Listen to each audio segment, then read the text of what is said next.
I'm Jennifer Della Quadri, and this is the Raising Happy Teens podcast, where you learn how to successfully guide your teenager into adulthood without losing your sanity in the process. Let's do this.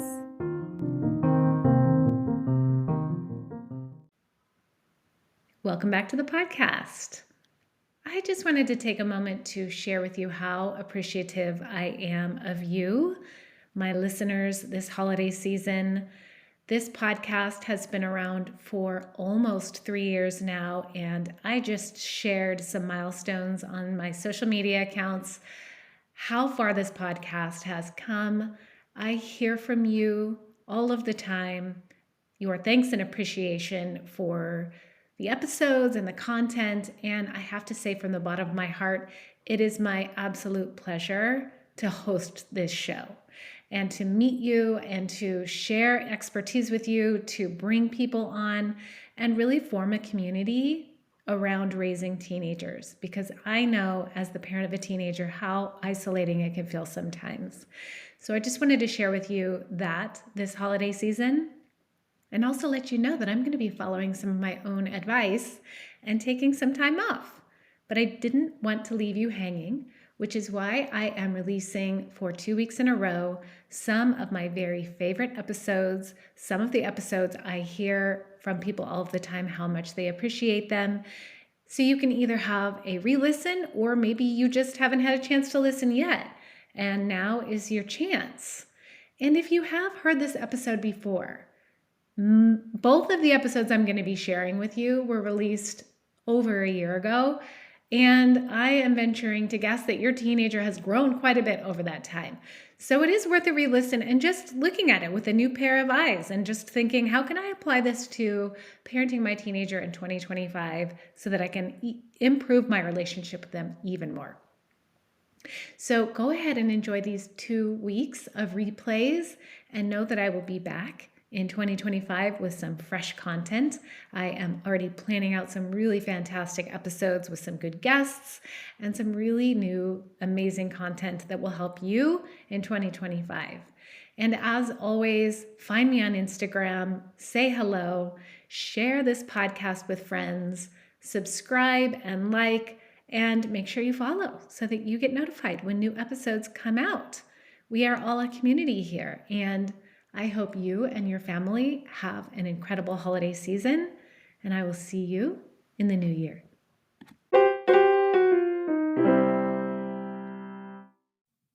Welcome back to the podcast. Without a doubt, the number one reason parents of teenagers I work with struggle is because some expectation that they have of their teen or of parenthood is not being met. So let me explain. Think back to before you had a child. Maybe you knew you wanted children, maybe not. Either way, there was a moment when it was decided. A child was going to be brought into your world and you were going to become a parent. And as with any new experience, we as human beings, we take what we know through our lived experiences and apply this knowledge to new situations. So when we become parents, our experience in parenting mostly comes from how we were raised.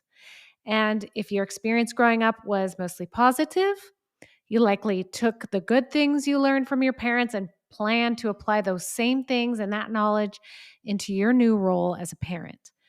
And if your childhood was less than ideal, you may have decided to do things differently than your parents did. So you take that knowledge, you combine it with the ideas you have, the ideals you have in your mind of what it means to be a parent, and then you create this vision of what your child may be like. This is where expectations are created. Maybe you, for example, were really good at basketball, and you imagine how fun it would be to be able to teach your child how to play and what it will be like to cheer them on at their basketball games. Or maybe you were in the band and all of your best memories growing up revolved around that particular group of peers. You want nothing more than to be able to provide that for your child with a similar upbringing. Or maybe you excelled in school, you loved reading, you always got good grades, and you expect your wonderful offspring to do the same. See where I'm going here. Your child is part of you, so they should be like you, right?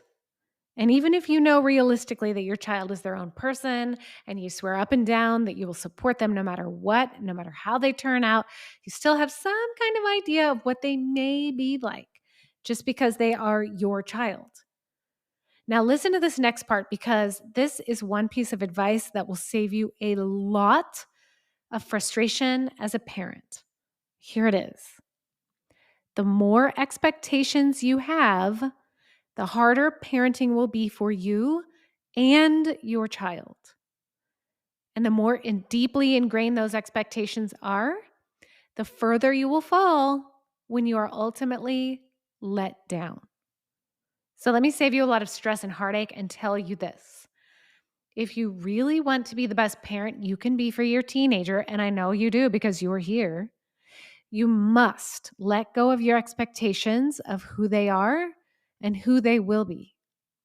And to be clear, I'm not referring to expectations like honesty and integrity and treating others with respect and compassion. I'm talking about the expectations for who they are and who they will be, being unattached to that eventual outcome. And I'm not going to pretend like this is some easy thing to do. Of course, it's not. It's really hard, but you get to decide which kind of hard you will endure. That of letting go of expectations and allowing the events to unfold as they will, or that of feeling disappointed when things don't go as you had expected they would. The former is going with the flow, and the latter is resisting. So let me give you some examples of expectations parents may have that could lead to eventual frustration and disappointment, and also possibly negatively impact your relationship with your teenager. And this comes directly from the teens I've worked with in the past who feel they're letting their parents down and parents who feel disappointed in one way or another. So the first one is interests. Your teenager may never be into the things that you're interested in. They may be into things that you don't understand or things you think are a waste of time, like video games or cosplay. If you find yourself rolling your eyes every time you hear them talk about their Discord group, just don't. Either pretend you care or try to really care. It will do wonders for your relationship with your teenager. Trust me. Number 2, looks and or style. Maybe they have a different body type than you expected. Or they either don't put enough effort into their looks or they put too much effort into their looks. Maybe you imagined they would be really into fashion like you are, and they're not. Or vice versa. Maybe they dye their hair a color that you just really don't love. Maybe they wear clothes that you just don't understand. Either way, they look different than either you had expected they would or that you had hoped that they would. Let it go. Let them be who they are and don't comment on it. Unless you think it's inappropriate or unsafe, just don't. I was in a Facebook group recently and I always go in there and just like look at the questions and I always try to answer with my expert opinion and my thoughts on it. But I go in there just to kind of see, well, what is it that parents are struggling with? And this is one that comes up a lot is my teenager came down wearing this outfit and I just thought that they looked awful in it. It wasn't inappropriate, but I thought that they looked awful in it.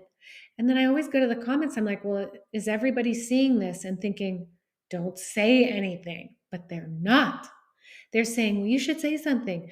But my question to them would be, why? Are you trying to protect your teen from getting made fun of? Or is it something to do with the way they're dressing or the way they look reflects poorly on you?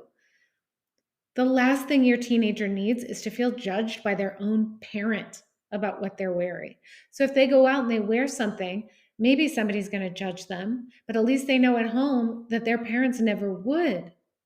So let them wear what they're going to wear. Let them look how they want to look. And you never know. They could be going out and joining this group of all these other teens who are wearing the same thing. To you, it looks weird.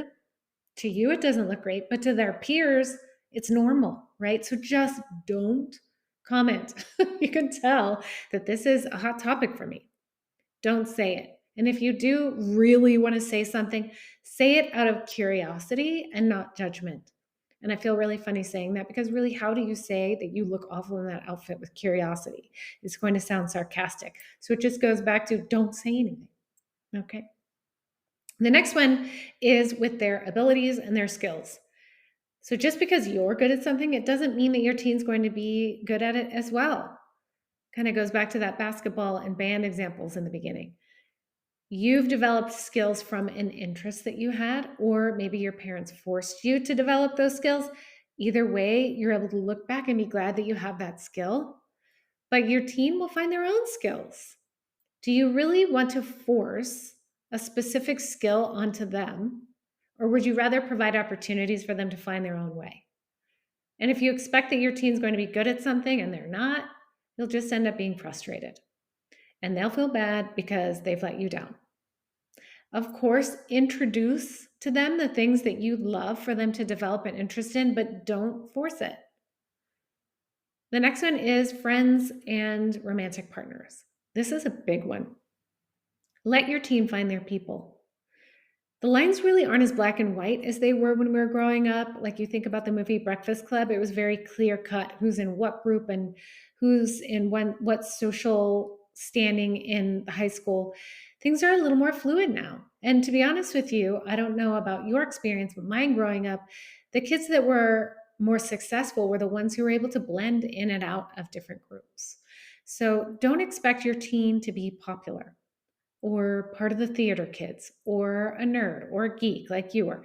Don't expect them to associate with any particular group. Their popularity is not your status symbol, and neither is their choice of romantic partner, for that matter. Your job is to sit next to them and support them, not to lead them, not to tell them where to go, or judge them for going the wrong way. You're not the Captain Stubing of their love boat of life. I wrote that, and I was like, that is so freaking funny. And I know if you're Gen X like me, you know who Captain Stubing is and you know what the love boat is. Imagine your teenager's love life is the love boat. You're not the Captain Stubing. You're not the one directing the ship. You weren't even on their ship. So let them go whichever way they want with their love boat. Let them date who they want. Let them see who they want. Of course, always with the understanding that whoever it is that they choose treats them with kindness and respect, right? And if there's something a little bit deeper going on, obviously something can be said or done, but it's not your job to judge their romantic choices. Okay, and the next one is their direction in life. Don't expect them to go to college. Don't expect them to study a specific subject. Don't expect them to get married. Don't expect them to live where you think they're going to live. Let them decide for themselves what they want to do with their life. They're the one who has to live it. And if you push them to go in a specific direction that they're not really into, it could and probably will backfire. They could just be miserable on that path. Whereas if you let them find their own way, they're going to be the person responsible for the eventual outcome. And then the last one is academics. And this one can be a little bit tricky because, of course, you have your standards for your teenager when it comes to grades, but standards are different than expectations. Standards are more like guidelines. Expectations are more like if you don't achieve this result, then I will be let down. If you don't want your teenager to work hard for good grades just to please you, you want them to do it for themselves. And yes, that is quite idealistic. I'm not going to lie, but you really do.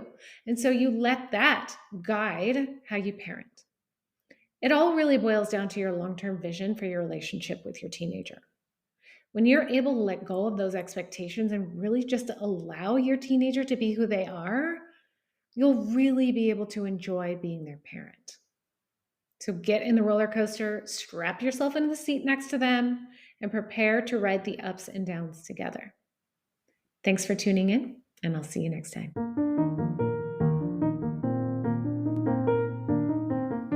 If you liked this episode, I'd like to invite you to join Raising Happy Teens, my free online community for parents of teenagers, where every week I host Ask a Coach. You bring your parenting questions, and I provide expert advice and coaching. Click the link in the show notes to join today. I'll see you inside.